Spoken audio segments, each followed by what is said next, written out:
One evening, as the sky blazed with hues of gold and crimson, the river god Ober rose from the water. He was an ethereal being, his form shimmering with silvery light that mirrored the setting sun.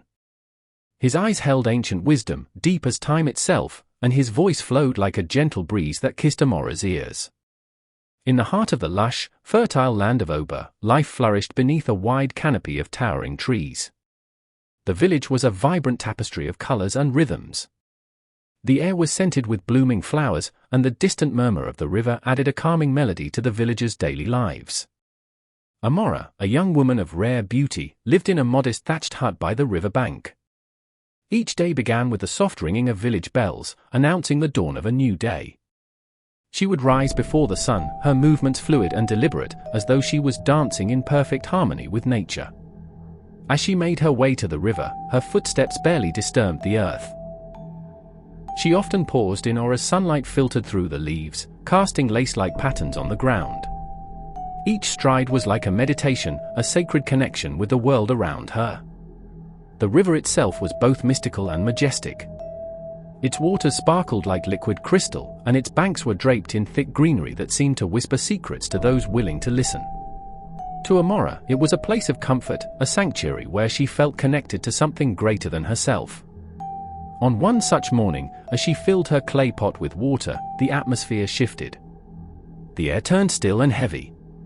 Then, a soft voice echoed from nowhere, like a whisper carried by the wind. "Beautiful Amora? I have watched you from afar. You are kind, and your heart is pure." Startled, Amora glanced around, her heart racing. She saw no one, but an invisible presence wrapped around her like cool mist. She hurried back home, thoughts swirling. Who had spoken? And why? Days passed. Then weeks. And every visit to the river deepened the mystery. Each time she came, she felt the same sensation, a quiet presence, a shimmer in the air. The river seemed alive with a subtle pulse of energy. She wondered if her mind was playing tricks, or if something divine was truly reaching out to her. Then, one evening, as the sun dipped into the horizon and the skies glowed with crimson fire, the river god Ober appeared once more.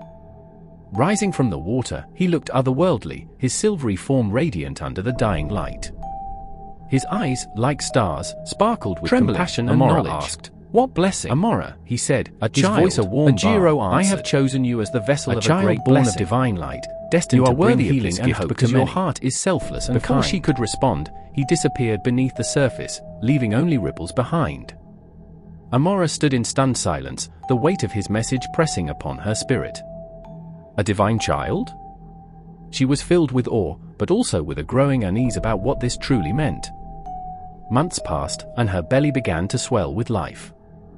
Her once slender frame bore the unmistakable signs of pregnancy. But instead of celebration, the village grew uneasy. The elders, cloaked in tradition and suspicion, gathered under the shade of an ancient baobab tree. Chief Ober, a respected man with deep lines etched by years of leadership, led the discussions. Amora overheard whispers, words like curse and punishment floated on the breeze. Her joy turned into isolation. Glances once warm now stung like nettles. One evening, sitting by the river, Amora felt eyes on her. The leaves rustled with voices only she could hear. The river's once soothing gurgle now mocked her. Misfortune crept into the village. Crops withered. Animals fell ill. Children grew weak. Fear and anxiety rippled through Ober. And soon, all eyes turned to Amora. Then tragedy struck. The royal family's only heir, Prince Kofi, fell gravely ill. Once strong and full of life, he became pale, fragile, and weak.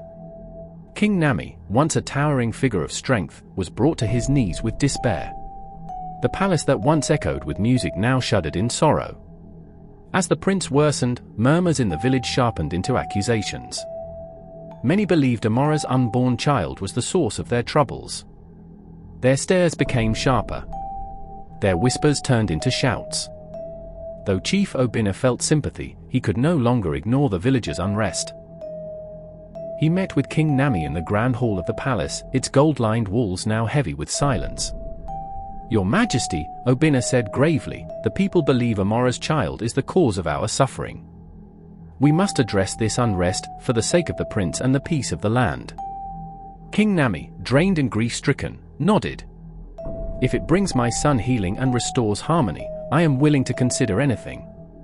But we must act swiftly." Amora became more secluded. The villagers turned cold. But she clung to hope for herself, her child, and her people. Each night, she whispered to her unborn baby, promising love, protection, and light. Then one night, Ajiro appeared in her dreams once more. "Do not fear," he told her softly. "Your child is not a curse, but a blessing. She will be the light in the darkness."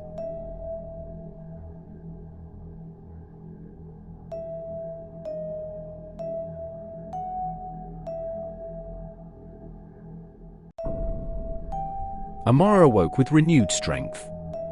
She would protect her child, no matter the cost. The sky was bruised with storm clouds the night Amora went into labor. Thunder rumbled in the distance as villagers huddled in their homes, fearful of the coming storm and the child about to enter the world. Inside her lonely hut near the riverbank, Amora clutched her belly, beads of sweat trailing down her brow. She was alone. The village midwives had refused to attend to her. They feared what might come forth. But nature could not be stopped. With the strength of the river goddess that stirred within her, Amora pushed through the pain. The wind howled as if singing with her. Then, just as the clock of night turned to a new day, a soft cry pierced the air. A baby girl. She was born glowing, her skin warm like golden sunlight, her eyes radiant as morning dew. Amora, exhausted but full of love, named her Neca, meaning the mother is supreme. She wrapped her in white cloth and whispered a prayer over her tiny face. From the moment Neca entered the world, things began to change. The river sparkled brighter than ever. The wind softened. The soil grew moist and rich again. It was as if nature herself bowed in honor of the divine child.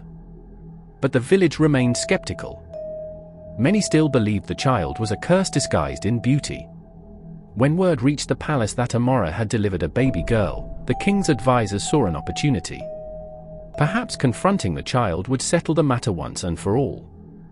A royal guard was sent with a message. Amora and her child were to be brought before the king. Fear wrapped itself around Amora's heart. But with Neca cooing softly in her arms, she knew she had no choice. She bathed her child in the river one final time and whispered, "You are light. Shine gently."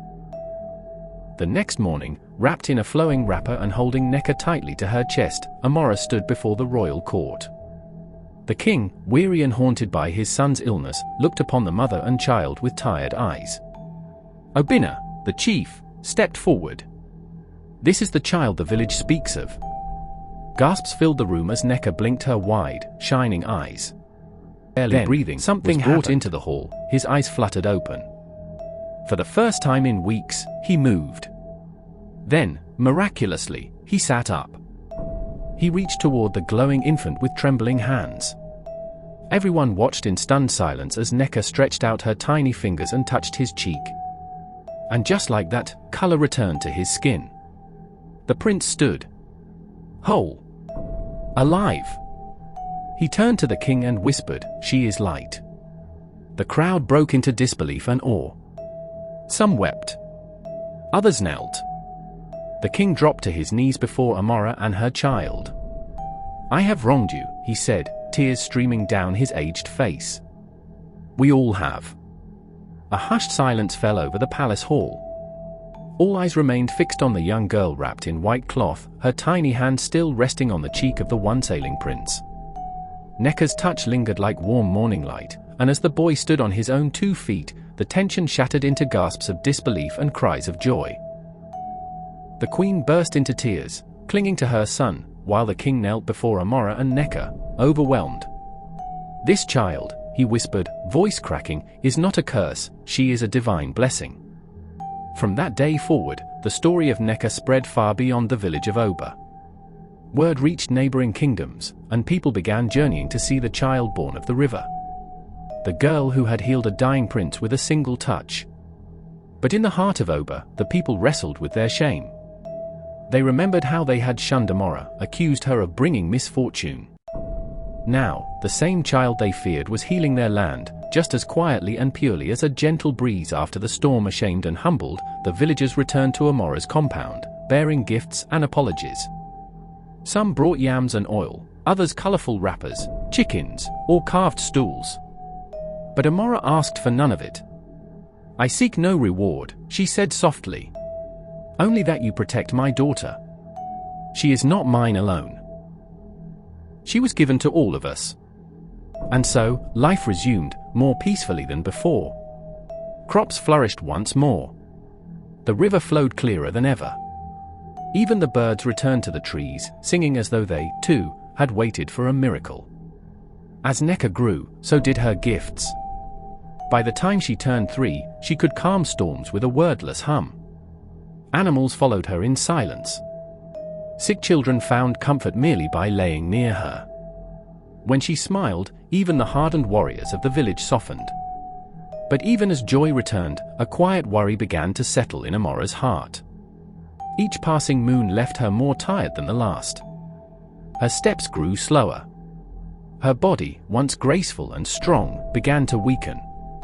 It was as though the power that had entered her when she conceived never Neca complained. was slowly retreating, taking Instead, her with she it. She spent her remaining days walking with Neca by the river, teaching her songs, telling her about the stars, the wind. By the time she turned 10, leaders from distant lands visited Ober, hoping to witness the girl who had the touch of gods. She never asked for gifts. She asked only that the visitors plant trees before they left. "I won't always be here," she said once, "but the trees will remind you." And they did. Neca never sought power. She never wore a crown. Yet, her influence stretched wider than any chief's command. She was the voice between thunder and rain, the calm between fear and faith. Then, one evening as the sun melted into the horizon, Neca returned to the river, the same place where her mother once heard the whisper of the divine.